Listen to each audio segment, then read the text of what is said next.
What is the React Native Bridge and how does it work?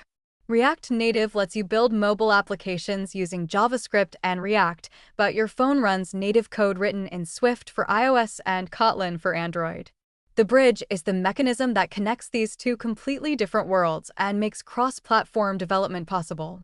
In the original React Native architecture, there are three main threads running simultaneously. The JavaScript thread runs your React code and business logic. The native thread runs the actual iOS or Android UI components. The shadow thread handles layout calculations using a library called Yoga, which translates your Flexbox styles into native layout measurements.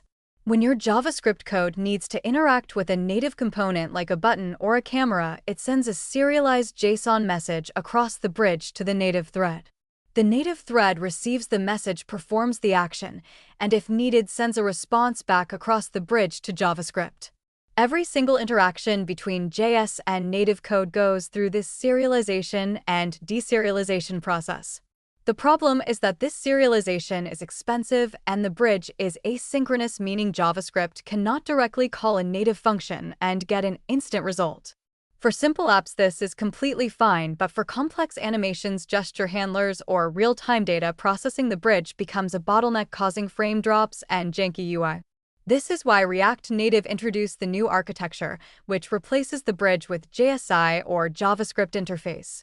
JSI allows JavaScript to hold direct references to native objects and call native functions synchronously without any serialization.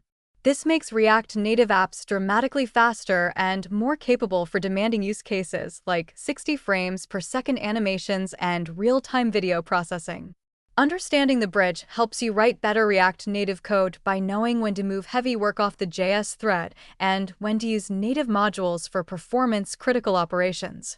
Follow DevVerseX for more daily interview questions to level up your career.